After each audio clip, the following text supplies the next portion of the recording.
चौहान चुनावी दंगल में आप सभी का स्वागत है। लोकसभा की 543 सीटों पर रुझानों में बीजेपी बहुमत से दूर है और साथ ही 32 से ज्यादा सीटों का रुझान आपको बता दें। लगातार लोकसभा की 543 सीटों के रुझानों में बीजेपी बहुमत से दूर है और 32 से ज्यादा सीटों का नुकसान होता दिख रहा है। 2019 में पार्टी को 303 सीटें मिली थी। हालांकि एनडीए की सरकार बनते दिख रही है। रुझानों में एनडीए 290 और इंडिया गठबंधन 235 सीटों पर आगे है और रुझानों में हरियाणा, उत्तर प्रदेश, बिहार और पश्चिम बंगाल में एनडीए को भारी नुकसान हुआ।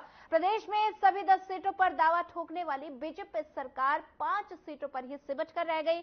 हरियाणा में बीजेपी और कांग्रेस 50-50 पर आई है और अगर बात नतीजों की करें तो अंबाला से कांग्रेस प्रत्याशी वरुण मुलाना ने 45,457 वोटों से जीत हासिल की। तो वहीं कुरुक्षेत्र की अगर बात की जाए तो कुरुक्षेत्र से बीजेपी के उम्मीदवार नवीन जिंदल 30,900 वोटों से जीते। अगर बात सिरसा की करें तो यहां कांग्रेस प्रत्याशी कुमारी सैलजा ने 2,67,000 और 826 वोट लाकर बड़ी जीत दर्ज की। हिसार से कांग्रेस प्रत्याशी जयप्रकाश जेपी ने 57,081 वोटों से जीत दर्ज की। तो वहीं करनाल सीट की अगर बात की जाए, बीजेपी उम्मीदवार मनोहर लाल 2,13,382 वोटों से जीते। बात सोनीपत की करें तो यहां के कांग्रेस प्रत्याशी सतपाल ब्रह्मचारी ने 20,711 वोटों से जीत दर्ज की। और अगर रोहतक की बात की जाए तो रोहतक से कांग्रेस प्रत्याशी दीपेंद्र सिंह हुड्डा ने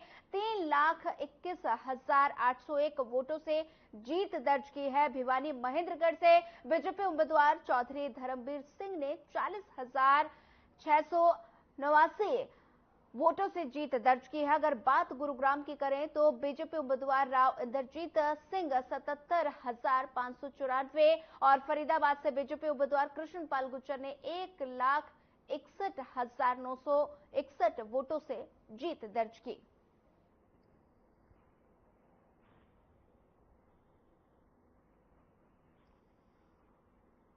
हरियाणा की बात करें तो समर्थकों में जश्न का माहौल और साथ ही ये बता दें कि लगातार रुझानों में एनडीए को बहुमत और समर्थकों में जश्न का माहौल है।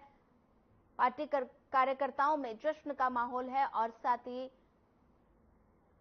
कार्यालयों पर जश्न मनाया जा रहा है। लड्डू बांटकर, मिठाइयां खिलाकर जश्न मनाया जा रहा है। तस्वीरों में आप देख सकते हैं कि कैसे पार्टी मुख्यालयों पर जश्न की तस्वीरें सामने आ रही है। समर्थकों में काफी ज्यादा जश्न का माहौल दिखाई दे रहा है। पटाखे फोड़े जा रहे हैं, ढोल नगाड़ों के साथ लोग खुशी मना रहे हैं।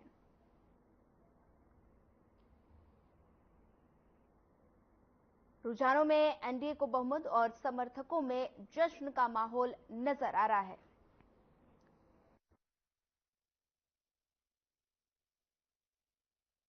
जो रुझान आ रहे हैं वो जो हमने कहा था, जिसकी हमें आशा थी, उसी के अनुसार रुझान आ रहे हैं पूरे हरियाणा और पूरे देश में।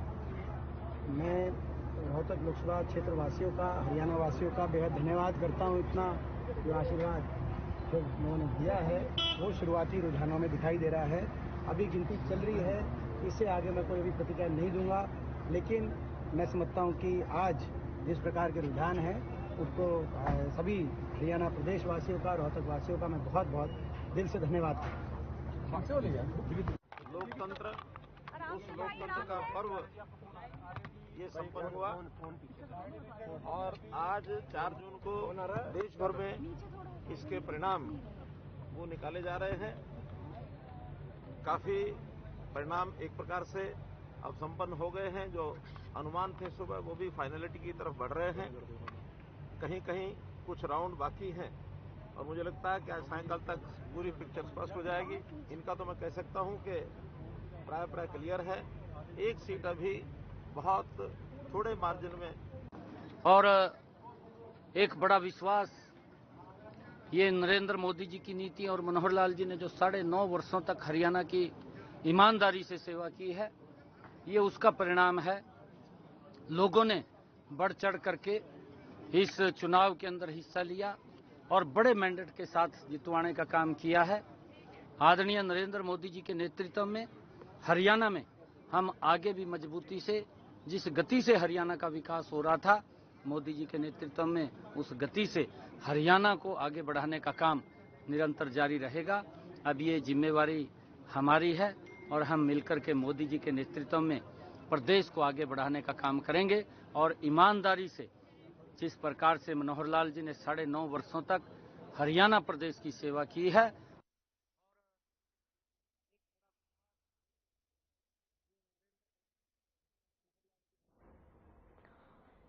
बता दें कि रुझानों में एनडीए को बहुमत और साथ ही समर्थकों में जश्न का माहौल दिखाई दे रहा है। और हरियाणा की अगर बात की जाए तो हरियाणा में 5 सीट बीजेपी और साथ ही 5 सीट कांग्रेस मिला है। और विपक्ष की अगर बात की जाए तो विपक्ष इंडिया गठबंधन भी मजबूती के साथ मैदान में उतरा था और लगातार रुझानों में एनडीए को बहुमत मिला है और साथ ही समर्थकों में जश्न का माहौल है। तस्वीरों में आप देख सकते हैं किस तरह से जश्न मनाया जा रहा है। कार्यकर्ताओं में खुशी की लहर देखने को मिल रही है। लड्डू खिलाकर, मिठाइयां बांटकर लोगों से खुशी बांटी जा रही है और साथ ही देख सकते हैं तस्वीरों में किस तरह से जश्न का माहौल दिखाई दे रहा है। पटाखे जलाए जा रहे हैं, ढोल नगाड़ों के साथ जश्न मनाया जा रहा है। कार्यकर्ताओं में खुशी की लहर देखने को मिल रही है। मिठाइयां खिलाकर लोगों से खुशी बांटी जा रही है। रुझानों में एनडीए को बहुमत और साथ ही समर्थकों में काफी ज्यादा उत्साह देखने को मिल रहा है। लड्डू खिलाकर, ढोल नगाड़ों के साथ जीत का जश्न मनाया जा रहा है। आप देख सकते हैं तस्वीरों में रुझानों में एनडीए को बहुमत मिला और साथ ही समर्थकों में काफी ज्यादा जश्न का माहौल दिखाई दे रहा है। अगर विपक्ष की बात की जाए तो इंडिया गठबंधन भी पूरी मजबूती के साथ नजर आया। हरियाणा की अगर बात की जाए तो हरियाणा में 5 सीटें बीजेपी और 5 कांग्रेस।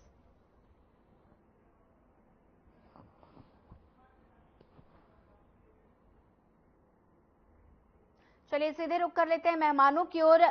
राकेश शर्मा बीजेपी प्रवक्ता हमारे साथ जुड़ गए हैं और कांग्रेस प्रवक्ता अंश वत्स हमारे साथ जुड़ गए हैं और राजनीतिक विशेषज्ञ बता दें कि दीपक गहलोत जी हमारे साथ जुड़ गए हैं। आप सभी का चर्चा में जुड़ने के लिए आप सभी का पहले तो स्वागत है।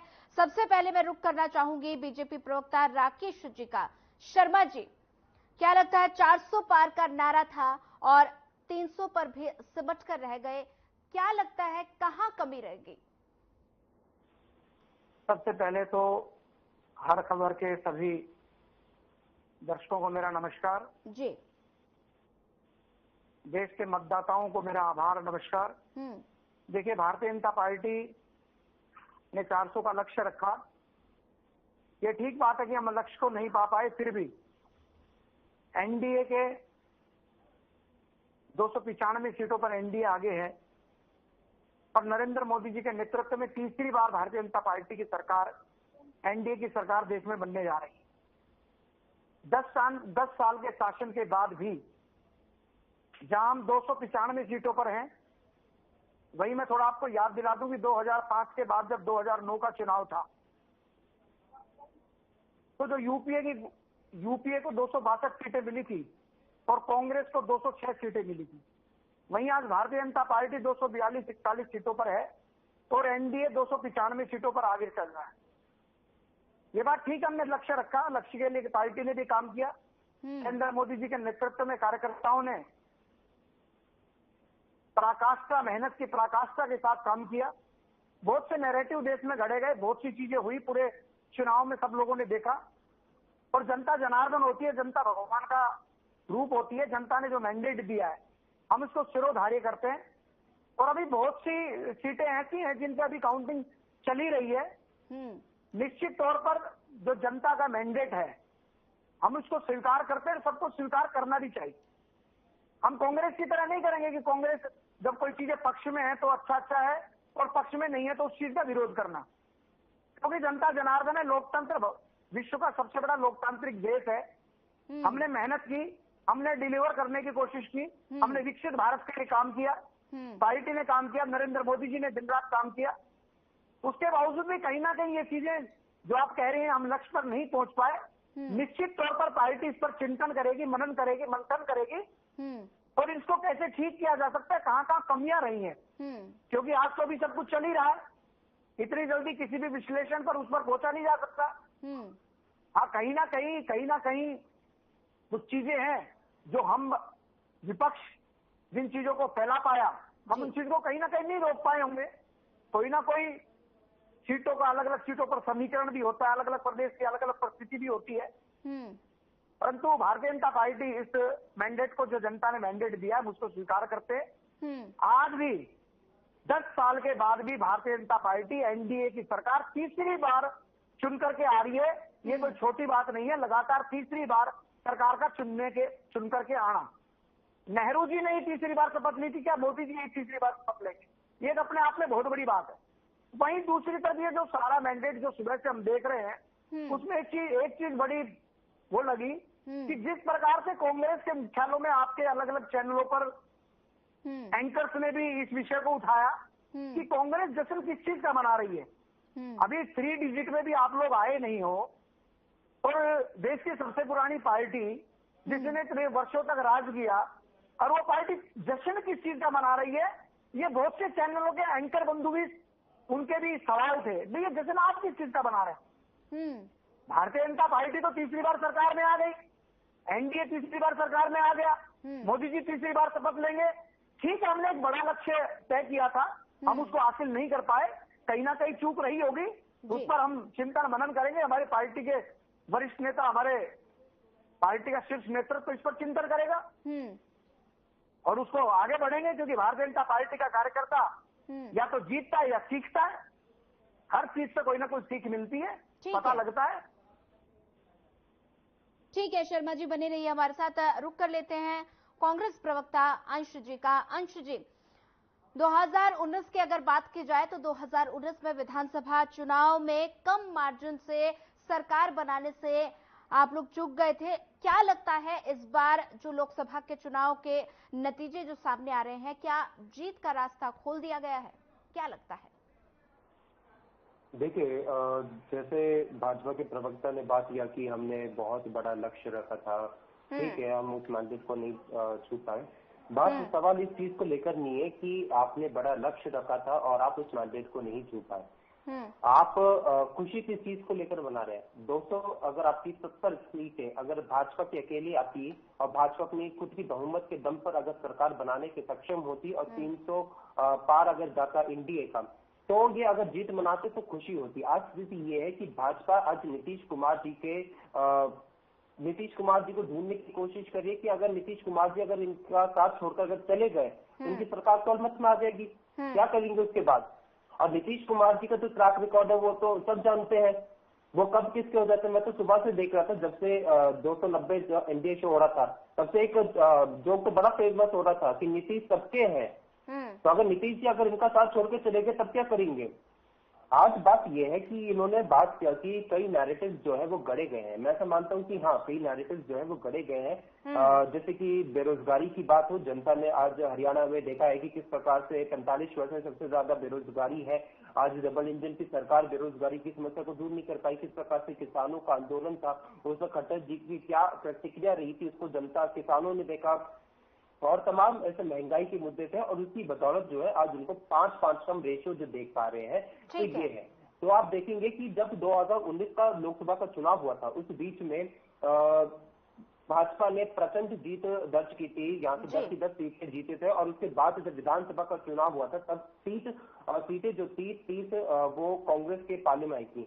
वहीं इस बार का अगर हम स्थिति देखेंगे तो 5-5 का रेशियो है। तो इससे ये संकेत स्पष्ट भाजपा को मिलता है कि वो चाहे मुख्यमंत्री बदल लें, चाहे तमाम ऐसे बात कर ले, लेकिन जब तक आप डिलीवर नहीं करके दोगे जनता को, जब तक आप जनता के काम नहीं करके दोगे, तब तक जनता आपको चुने, इसका कोई आपको पहलू दिखाई नहीं देता है। तो आज आपको जनता के लिए काम करना पड़ेगा, आपको जनता के बीच में जाना पड़ेगा आप ये सोचो कि आप सिर्फ मोदी जी के चेहरे पर चुनाव लड़ लो तो आज ये कहीं ना कहीं दूर होता जा रहा है, क्योंकि भाजपा, अगर मैं आपको बस एक और चीज कहना चाहूंगा, अगर आप देखेंगे वाराणसी में जो प्रधानमंत्री मोदी जी का जो जीतने का मार्जिन है वो 1.5 लाख है, और राहुल गांधी जी का दोनों सीटों जो जीतने का मार्जिन है वो 3 लाख है। तो जनता ने इसी चीज को बहुत अच्छे तरीके से बता दिया है। उन्होंने पूरा चुनाव जो था वो राम मंदिर के आधार पर लड़ा था, लेकिन जिस राम मंदिर जो है जो अयोध्या में है, उसी अयोध्या की सीट को अगर ये हार जाते हैं तो ये एक बहुत बड़ा संकेत है।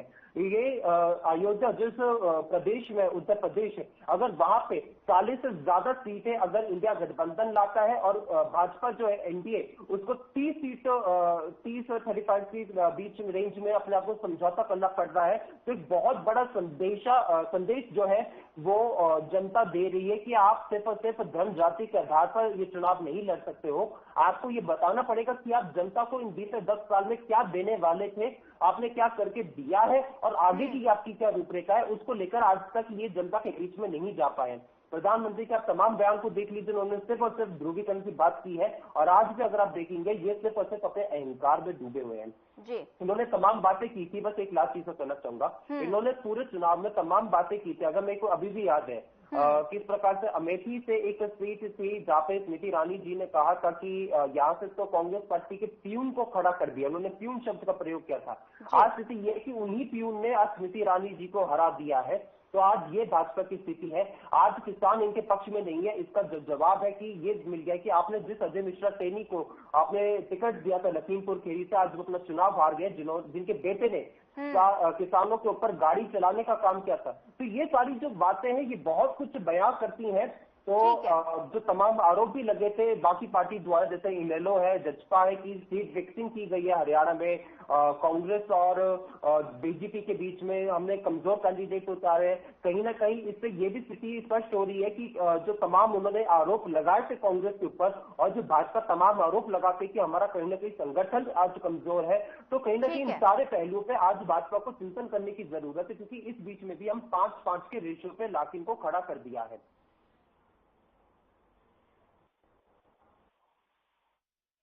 सब बने रहिए हमारे साथ, रुक कर लेते हैं।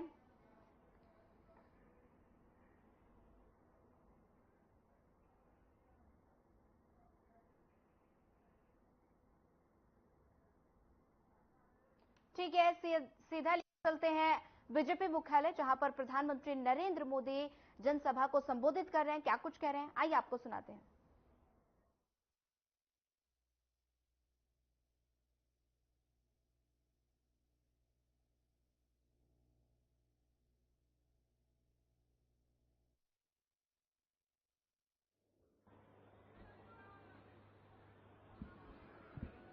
बोलिए भारत माता की, भारत माता की, भारत माता की। आज के इस विजय उत्सव पर मंच पर उपस्थित हम सबके बहुत ही प्रिय और देश के यशस्वी प्रधानमंत्री सम्माननीय श्री नरेंद्र मोदी जी, हमारे रक्षा मंत्री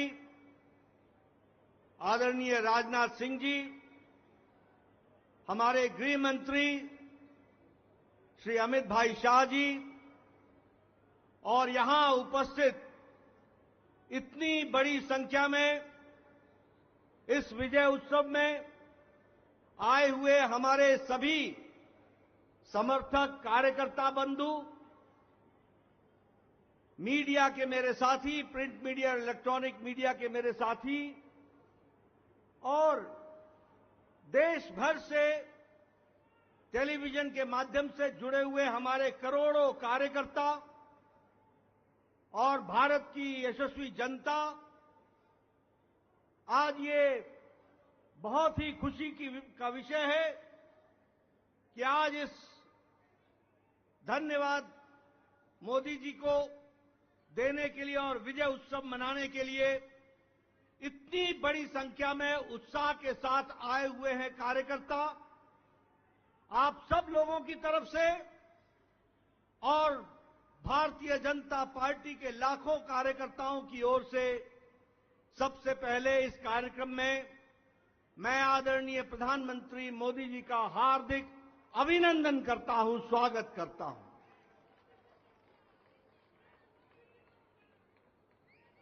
हमें सबको स्मरण है कि चाहे चुनाव की बेला हो, चाहे देश को नेतृत्व करने की बात हो और देश को समस्याओं से निकालने का, अब जिसे हम कहते हैं कि आपदा को अवसर में बदलने में आदरणीय प्रधानमंत्री मोदी जी ने हमेशा देश को, पार्टी को, देश की जनता को फ्रंट से लीड किया है। ऐसे हमारे यशस्वी प्रधानमंत्री जी का मैं अभिनंदन करता हूं, स्वागत करता हूं। मैं आज सभी एनडीए के साथी दल और भारतीय जनता पार्टी के कार्यकर्ता, जिन्होंने अथक प्रयास के साथ पीछे कई महीनों से अथक प्रयास किया और एनडीए को जो जीत दिलाई है, उसके लिए मैं साथी दलों का और हमारे कार्यकर्ताओं का और साथी दलों के कार्यकर्ताओं का भी हार्दिक धन्यवाद देता हूं और उनका भी मैं अभिनंदन करता हूं।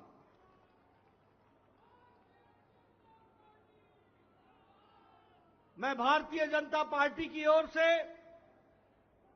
देश के करोड़ों हमारे देशवासियों को, जो प्रधानमंत्री मोदी जी के नेतृत्व में विश्वास करते हुए एक ऐतिहासिक पल, एक ऐतिहासिक घड़ी के चश्मदीद गवाह बनने का हम सबको सौभाग्य दिया, ऐसे हमारे मतदाता बंधु, जिन्होंने भारतीय जनता पार्टी और एनडीए को अपना आशीर्वाद दिया और प्रधानमंत्री मोदी जी के नेतृत्व को आगे बढ़ाने का काम किया, ऐसे करोड़ों करोड़ों देशवासियों को मैं पार्टी की ओर से बहुत बहुत धन्यवाद देता हूं।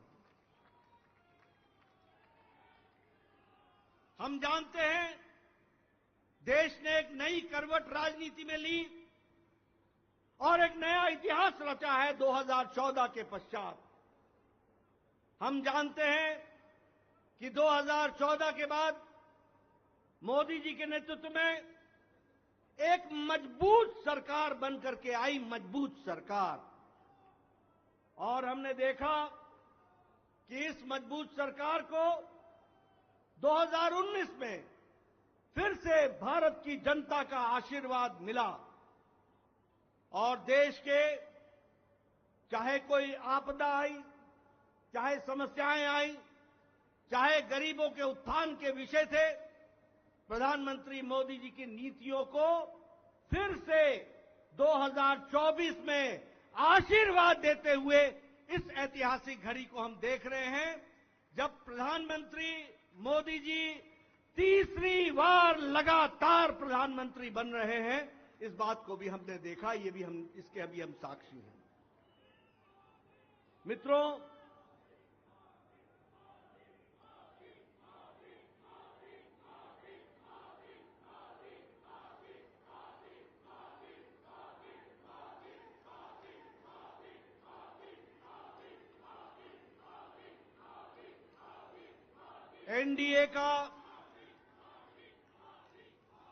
एनडीए का गठन के पश्चात ये कोई भी गठबंधन पहली बार भारत के राजनीति में तीसरी बार लगातार प्रधानमंत्री मोदी जी के नेतृत्व में सरकार बनाने जा रही है और हम सब लोग खुशनसीब हैं कि हम उस ऐतिहासिक घड़ी के पल के चश्मदीद गवाह भी होंगे और साथ ही साथ उस पल को हम सब लोगों को देखने का सौभाग्य मिल रहा है। मैं यहां ये भी बताना चाहता हूं कि जो लोग देश हित के लिए काम करते हैं, उन्हें चुनौतियां भी आती हैं और उन चुनौतियों को बखूबी लड़ करके देश प्रथम, देश को आगे बढ़ाना है, देश को आगे ले जाना है, इस कार्य के लिए आगे बढ़ते हैं। लेकिन कुछ लोग जिनके लिए खुद का स्वार्थ महत्वपूर्ण होता है और खुद के स्वार्थ के लिए स्वार्थपूर्ण गठबंधन करते हैं और स्वार्थपूर्ण तरीके से लोक लुभावने वायदे करके सरकार के नजदीक आना चाहते हैं। जहां ऐसे लोगों को देश की जनता सबक सिखाती है, वहीं इनका इकोसिस्टम जो देश के विकास के दृष्टि से जुड़ी हुई चीजें हैं, उसको नकार देता है। बड़े बड़े राजनीतिक घटनाओं को दुनिया के सामने, देश के सामने उसको गलत तरीके से रखने का प्रयास करता है। हम बंगाल में 3 सीटों से बढ़कर के 77 सीट हो जाती हैं, उसकी चर्चा नहीं होती। कह देते हैं हम हार गए, भूल जाते हैं कि हमारे मत प्रतिशत कितने गुना बढ़े। और आज ही उड़ीसा में विशुद्ध पहली बार भारतीय जनता पार्टी की सरकार बन रही है, मोदी जी के नेतृत्व में। विशुद्ध भारतीय जनता पार्टी की सरकार मोदी जी के नेतृत्व में और उनके कुशल नेतृत्व के कारण वहां बन रही है। लेकिन कुछ लोग 30-40 सीटें जीत ले तो धूम मचाने लग जाते हैं और वो भूल जाते हैं कि देश किस तरीके से मोदी जी के साथ खड़ा है। इस बात को भी हमको ध्यान में रखना चाहिए। मैं आज के दिन प्रधानमंत्री जी को इस बात के लिए भी धन्यवाद देना चाहता हूं कि आपके नेतृत्व में नॉर्थ ईस्ट में हमने एक एक प्रदेश में अपना झंडा, एनडीए का झंडा गाड़ा। और आज मुझे खुशी होती है आपके साथ ये चर्चा करते हुए कि अरुणाचल प्रदेश में लगातार मोदी जी के नेतृत्व में तीसरी बार हमारी सरकार बन रही है, तीसरी बार सरकार बन रही है। उड़ीसा में हमने 80 सीटें जीती हैं, 40% हमारा मत प्रतिशत रहा है। और उसी तरीके से लोकसभा में भी एक तरफा फैसला लोगों ने भारतीय जनता पार्टी और एनडीए के पक्ष में दिया है। मैं आपके साथ इस बात की भी चर्चा करना चाहता हूं कि आंध्र प्रदेश में हमारे अलायंस पार्टनर के साथ वहां भी एनडीए की सरकार बन रही है। इस तरीके से परिवर्तन हुआ है। मित्रों, केरल में भारतीय जनता पार्टी ने अपना खाता खोला है, जहां हम कहीं दूर दूर तक नहीं दिखते थे, दूर दूर तक नहीं दिखते थे। उस केरल में कमल खिला है और वहां भी एनडीए की उपस्थिति हो गई है। इसको भी हमको ध्यान में रखना चाहिए। हमारे वोट शेयर बढ़े हैं, हमारे प्रदेशों में वोट का शेयर भी बढ़ा है। और इसके साथ साथ मैं एक बात और कहना चाहता हूं। 2014 में यह बहुत ही ऐतिहासिक घटना घटी थी कि एक गरीब मां का बेटा भारत का प्रधानमंत्री बने थे और वो भारत की गुर्बत और भारत के अंदर रहने वाले गरीब लोगों की दुख, उसको उन्होंने आत्मसात किया था।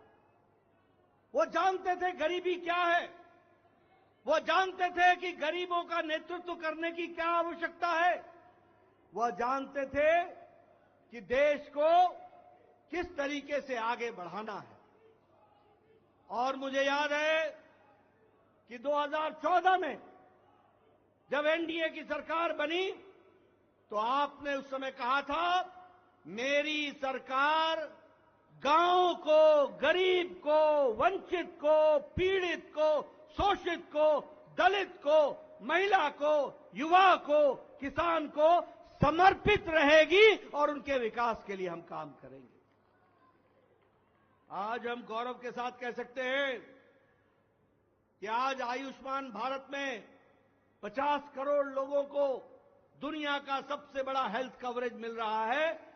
और उनकी चिंता हुई है तो आदरणीय प्रधानमंत्री मोदी जी के नेतृत्व में हुई है।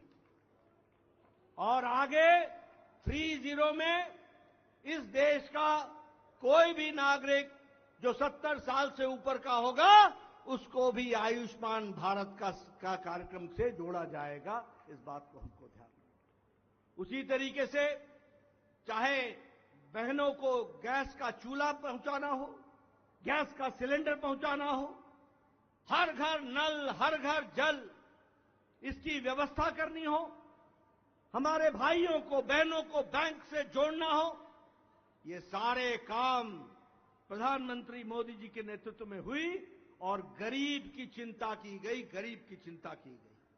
मैं यहां यह भी कहना चाहूंगा कि जब प्रधानमंत्री जी ने 2014 में बागडोर संभाली थी तो भारत की अर्थव्यवस्था लड़खड़ा रही थी।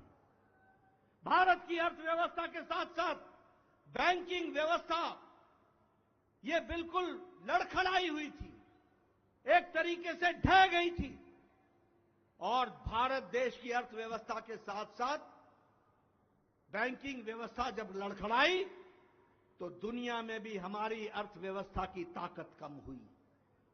लेकिन प्रधानमंत्री मोदी जी के नेतृत्व में बैंकिंग व्यवस्था को मजबूती दी गई, अर्थव्यवस्था को मजबूती दी गई और बैंकिंग व्यवस्था के बारे में दुनिया ने भी सराहा कि आज भारत एक मजबूत बैंकिंग सिस्टम के साथ खड़ा है। और सबसे बड़ी बात यह है कि 2014 में हम 11वें नंबर की अर्थव्यवस्था थे, 11वें नंबर की।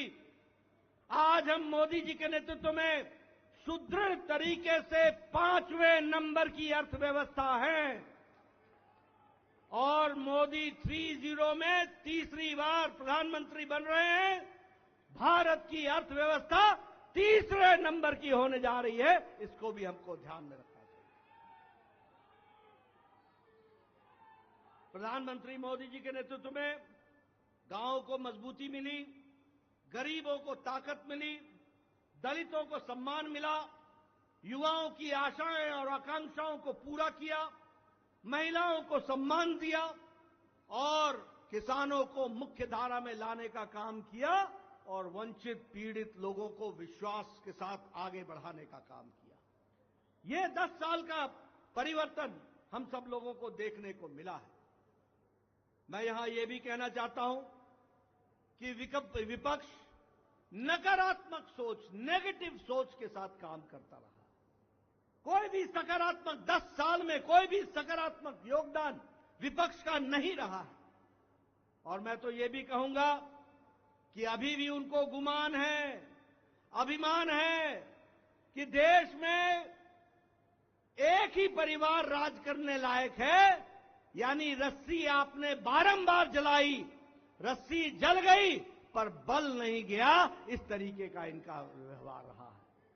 मैं यहां यह भी कहना चाहता हूं, चुनाव के दौरान इन्होंने झूठ फैलाया, इन्होंने फेक वीडियोज निकाले, जनता को बरगलाने का काम किया, गुमराह करने का काम किया, जनता को एक तरीके से झूठ बोल करके वास्तविकता से दूर रखने में कोई कसर नहीं छोड़ी।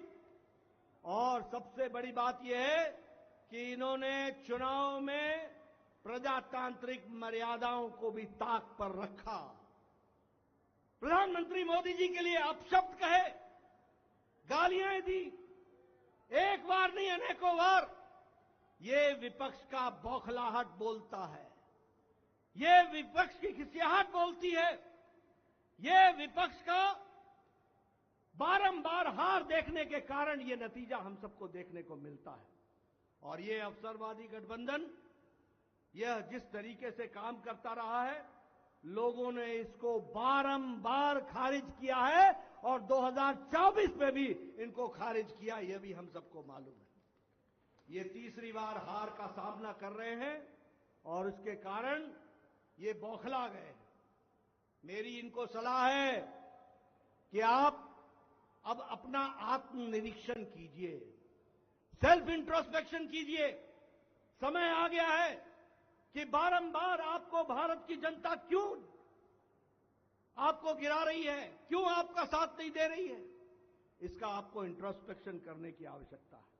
और मैं यहां यह भी बताना चाहूंगा कि गठबंधन एनडीए का मजबूती से मोदी जी के नेतृत्व में देश का नेतृत्व करते हुए आगे बढ़ेगा और देश को आगे ले जाएगा, इस बात का हम सबको विश्वास है।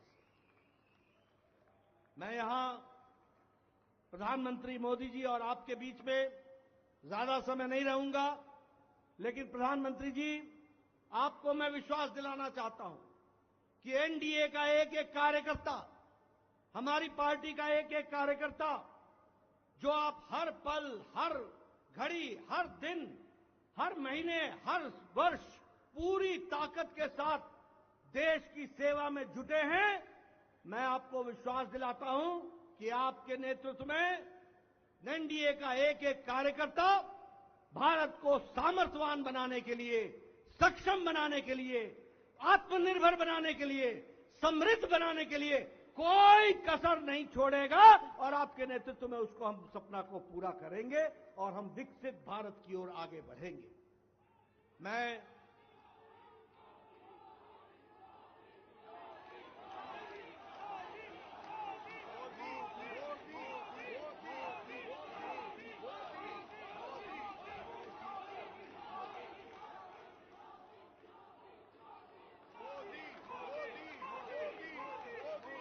इसके पहले कि आदरणीय प्रधानमंत्री जी का हम सबको ऐसे ऐतिहासिक मौके पर मार्गदर्शन मिले, मैं उससे पहले देश के करोड़ों कार्यकर्ताओं की तरफ से, समग्र एनडीए परिवार की ओर से और देशवासियों की ओर से आदरणीय प्रधानमंत्री जी का माल्यार्पण करके, माला पहनाकर उनका स्वागत हम सब लोग करेंगे, ये मैं आपसे निवेदन करूंगा।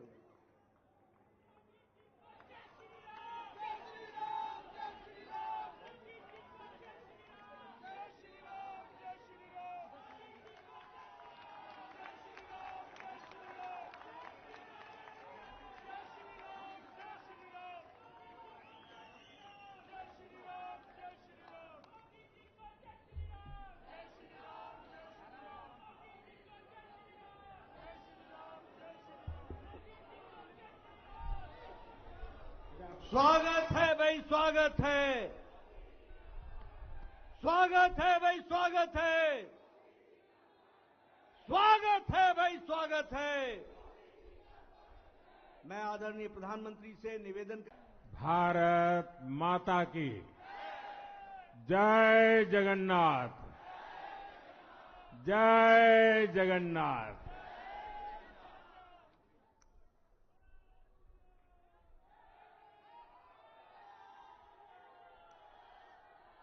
आपका ये स्नेह, आपका ये प्यार,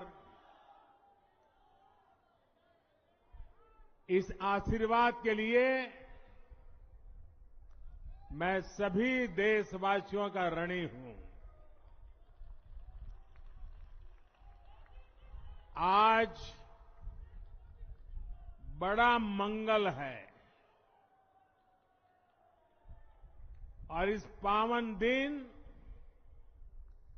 एनडीए की लगातार तीसरी बार सरकार बननी तय है।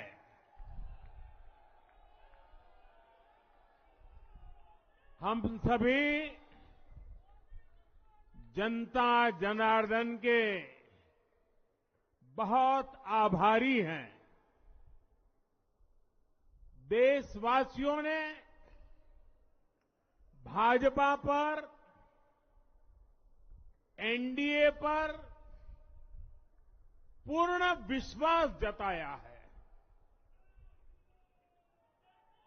आज की ये विजय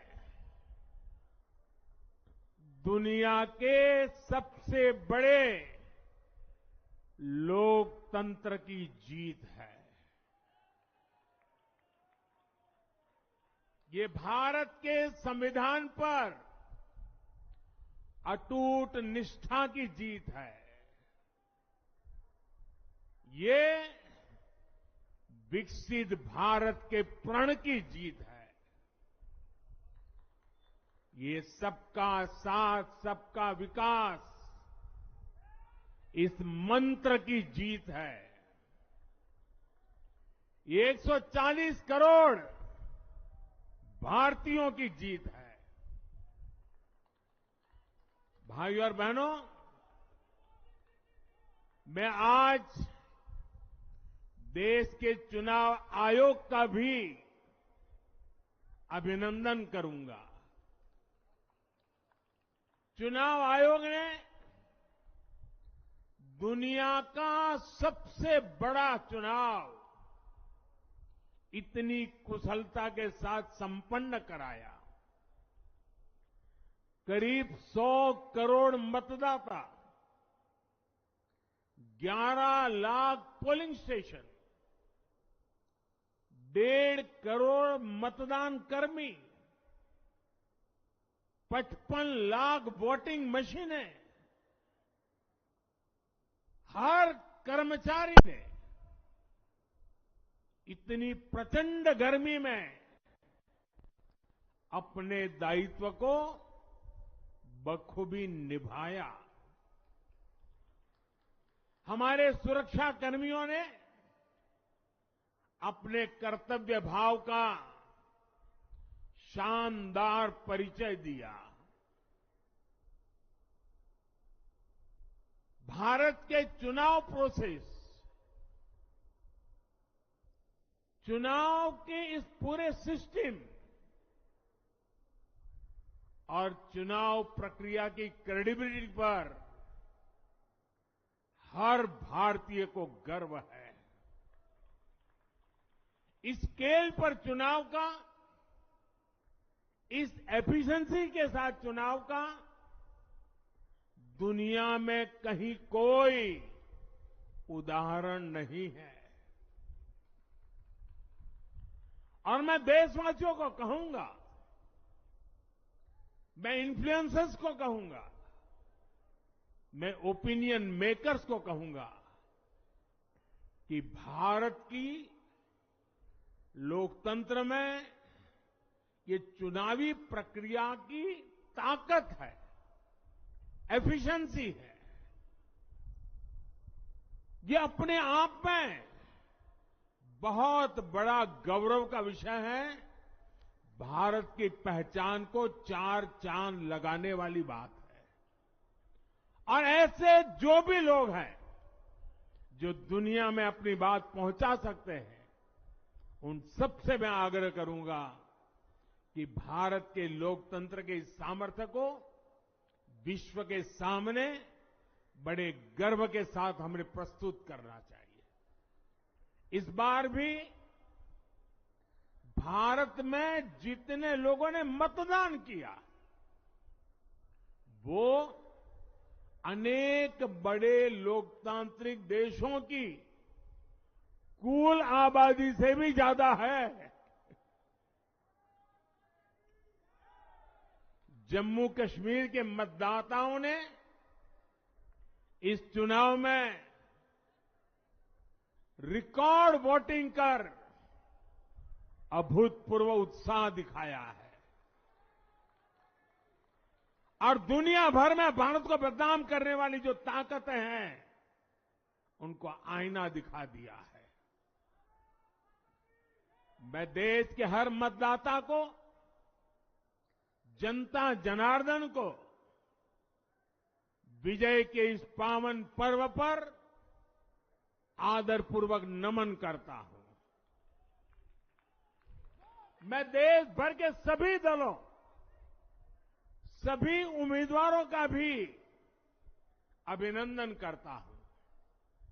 सभी की सक्रिय भागीदारी के बिना लोकतंत्र की ये विराट सफलता संभव नहीं थी। भाजपा के, एनडीए के हर कार्यकर्ता साथी को भी मैं हृदय से धन्यवाद करता हूं। साथियों, इस चुनाव के, इस जनादेश के कई पहलू हैं। 1962 के बाद पहली बार कोई सरकार अपने 2 कार्यकाल पूरे करने के बाद तीसरी बार वापस आई है।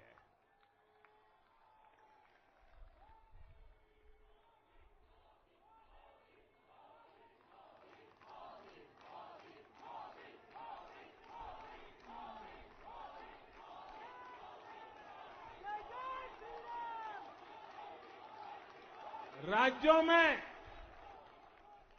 जहां भी विधानसभा के चुनाव हुए वहां पर एनडीए को भव्य विजय मिली है।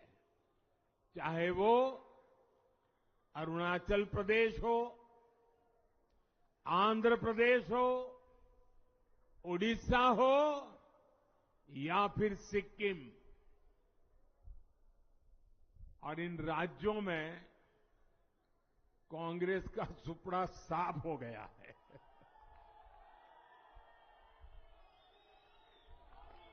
मेरे पास डिटेल तो नहीं है, लेकिन शायद उनको जमानत बचाना भी मुश्किल हो गया होगा।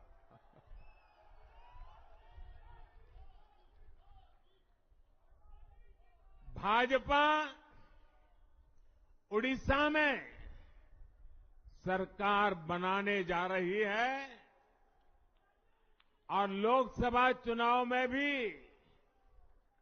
उड़ीसा ने बेहतरीन प्रदर्शन किया है। ये पहली बार होगा जब महाप्रभु जगन्नाथ की धरती पर बीजेपी का मुख्यमंत्री होगा।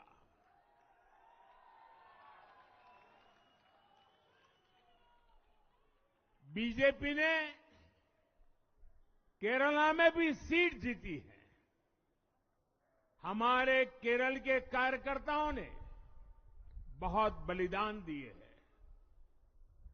कई पीढ़ियों से वो संघर्ष भी करते रहे, जन सामान्य की सेवा भी करते रहे।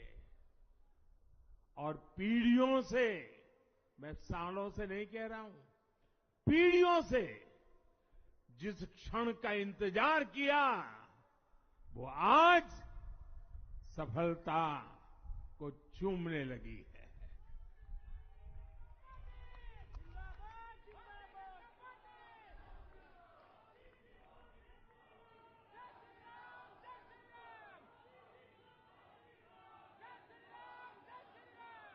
तेलंगाना में हमारी संख्या 2 गुना हो गई है। मध्य प्रदेश, गुजरात, छत्तीसगढ़, दिल्ली, उत्तराखंड, हिमाचल, ऐसे कई राज्यों में हमारी पार्टी ने लगभग क्लीन स्वीप किया है। मैं इन सभी राज्यों और अरुणाचल प्रदेश, ओडिशा, आंध्र प्रदेश और सिक्किम विधानसभा के मतदाताओं का भी विशेष आभार व्यक्त करता हूं। मैं इन राज्यों की जनता को विश्वास दिलाता हूं कि केंद्र सरकार आपके विकास के लिए कोई कोर कसर बाकी नहीं छोड़ेगी। आंध्र प्रदेश में चंद्रबाबू नायडू जी के नेतृत्व में एनडीए ने शानदार प्रदर्शन किया है। बिहार में नीतीश बाबू के नेतृत्व में भी एनडीए ने शानदार प्रदर्शन किया है। साथियों, 10 वर्ष पहले देश ने बदलाव के लिए जनादेश दिया था। तब देश ने हमें, क्योंकि वो समय था देश निराशा की गर्त में डूब चुका था। 2013-14 का कालखंड देखिए, देश निराशा की गर्त में डूब चुका था। फ्रेजाइल 5 शब्दों से मैं नवाजा जाता था। हर दिन अखबारों की हेडलाइन घोटालों से भरी रहती थी। देश की युवा पीढ़ी अपने भविष्य के संबंध में आशंकित हो गई थी। ऐसे समय देश ने हमें निराशा के गहरे सागर से आशा के मोती निकालने का जिम्मा सौंपा था। हम सभी ने पूरी ईमानदारी से प्रयास किया, काम किया। 2019 में इसी प्रयास पर विश्वास व्यक्त करते हुए देश ने दोबारा प्रचंड जनादेश दिया। इसके बाद एनडीए का दूसरा कार्यकाल विकास और विरासत की गारंटी बन गया। 2024 में इसी गारंटी के साथ हम जन जन का आशीर्वाद लेने देश के कोने कोने में गए। आज तीसरी बार जो आशीर्वाद एनडीए को मिला है, मैं इसके सामने जनता जनार्दन के सामने विनय भाव से नतमस्तक हूं।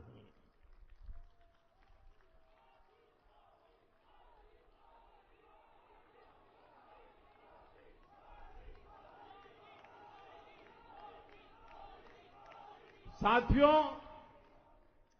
आज का यह पल निजी तौर पर मेरे लिए भी भावुक करने वाला पल है। मेरी मां के जाने के बाद ये मेरा पहला चुनाव था, लेकिन सच मानिए, देश की कोटि कोटि माताओं, बहनों, बेटियों ने मां की कमी मुझे खलने नहीं दी। मैं पूरे देश में जहां जहां भी गया, माताओं, बहनों, बेटियों ने अभूतपूर्व स्नेह और आशीर्वाद दिया। और यह आंकड़ों में नहीं दिख सकता है। देश के इतिहास में महिलाओं द्वारा वोटिंग के सारे रिकॉर्ड टूट गए। इस प्यार, इस अपनेपन को मैं शब्दों में बयान नहीं कर सकता। ये मेरे भावों में है। ये मेरे मन मस्तिष्क के कोने कोने में रचा बसा है। देश की कोटि कोटि माताओं बहनों ने मुझे नई प्रेरणा दी है। साथियों, पिछले 10 साल में देश ने बहुत बड़े फैसले लिए हैं। राष्ट्र प्रथम की भावना हमें असामान्य लक्ष्य हासिल करने का हौसला देती है। ये हम में कुछ कर गुजरने की इच्छा शक्ति उत्पन्न करती है। हमने दुनिया की सबसे बड़ी जन कल्याणकारी योजनाएं चलाई। आजादी के 70 साल बाद 12 करोड़ लोगों को नल से जल मिला। आजादी के 70 साल बाद 4 करोड़ गरीबों को पक्के घर मिले। देश के 80 करोड़ जरूरतमंदों को मुफ्त राशन की सुविधा मिली। करोड़ों गरीबों को 5 लाख रुपए तक के मुफ्त इलाज की सुविधा मिली। राष्ट्र प्रथम की इसी भावना की वजह से जम्मू कश्मीर से 370 हटी। जीएसटी और आईबीसी जैसे रिफॉर्म हुए, बैंकिंग रिफॉर्म हुए। हमने राष्ट्रहित को हमेशा सबसे आगे रखा। आप याद करिए, कोरोना का इतना बड़ा संकट आया, हमने वही फैसला लिया जो देश हित में था, जनहित में था। हमने हर दबाव से अलग हटकर कदम उठाया और इसी का नतीजा है आज भारत दुनिया की सबसे तेजी से विकसित होती बड़ी इकोनॉमी है। राष्ट्र प्रथम की यही भावना भारत को आत्मनिर्भर बनाएगी। साथियों, हमारे सामने एक महान संकल्प है, विकसित भारत का संकल्प। 10 साल के बाद लगातार तीसरी बार जनता जनार्दन का प्यार, उनका आशीर्वाद हमारा हौसला बढ़ाता है, हमारे संकल्प को नई मजबूती देता है, नई ऊर्जा देता है। हमारे विरोधी एकजुट होकर भी उतनी सीटें नहीं जीत पाए जितनी इस लोकसभा चुनाव में अकेली बीजेपी ने जीती है।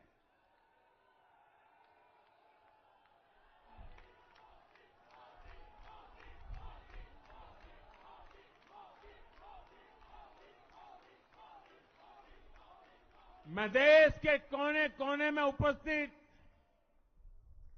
बीजेपी के कार्यकर्ताओं को कहूंगा, देशवासियों को कहूंगा, आपकी मेहनत, इतनी गर्मी में आपका बहाया पसीना, ये मोदी को निरंतर काम करने की प्रेरणा देता है।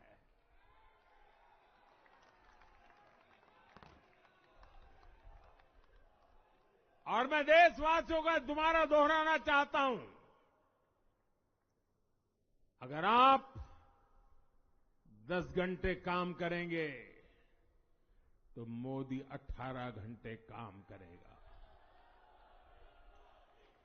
आप 2 कदम चलेंगे तो मोदी 4 कदम चलेगा। हम भारतीय मिलकर चलेंगे, देश को आगे बढ़ाएंगे। तीसरे कार्यकाल में देश बड़े फैसलों का एक नया अध्याय लिखेगा। और ये मोदी की गारंटी है।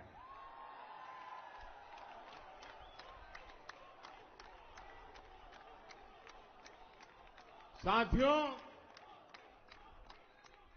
एनडीए सरकार की प्रतिबद्धता हमेशा ही समाज के हर क्षेत्र और हर वर्ग के विकास की रही है। बीते 10 वर्षों में हमने 25 करोड़ लोगों को गरीबी से बाहर निकाला है और इसमें एक बड़ी संख्या एसटी, एसटी, ओबीसी की है। हम तब तक नहीं रुकेंगे जब तक गरीबी देश के अतीत का हिस्सा न हो जाए।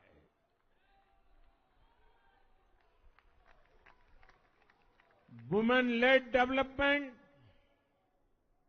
हमारी सरकार के गवर्नेंस मॉडल के केंद्र में रहा है। स्पोर्ट्स से स्पेस और एंटरप्रेन्योरशिप तक हम हर क्षेत्र में माताओं, बहनों, बेटियों को नए अवसर देने के लिए काम करेंगे। बीते 10 वर्षों में आपने देखा है, हमने मेडिकल कॉलेज की संख्या 2 गुनी की है, एम्स की संख्या 3 गुनी की है, स्वरोजगार और स्टार्टअप में ऐतिहासिक बढ़ोतरी हुई है। हमने भारत को दुनिया का दूसरा सबसे बड़ा मोबाइल मैन्युफैक्चर बनाया है। अब इलेक्ट्रॉनिक्स, सेमीकंडक्टर और ऐसे नए सेक्टर्स में और तेजी से काम किया जाएगा। हमने देश के डिफेंस प्रोडक्शन और एक्सपोर्ट को बढ़ाने का प्रयास किया है। हम तब तक नहीं रुकेंगे जब तक देश का डिफेंस सेक्टर आत्मनिर्भर नहीं बन जाता। हम अपने युवाओं को शिक्षा, रोजगार, स्वरोजगार हर क्षेत्र में सशक्त करेंगे। किसानों के लिए बीज से बाजार तक आधुनिक नीतियों को बनाने का काम और प्राथमिकता पर होगा। दलहन से लेकर खाद्य तेल तक हम हमारे किसानों को हर क्षेत्र में आत्मनिर्भर बनाने के लिए काम करते रहेंगे। साथियों, आने वाला समय ग्रीन एरा है, हरित युग का है। आज भी हमारी सरकार की नीतियां प्रगति, प्रकृति और संस्कृति के समागम की है। हम ग्रीन इंडस्ट्रियलाइजेशन पर निवेश बढ़ाएंगे। ग्रीन एनर्जी हो या फिर ग्रीन मोबिलिटी,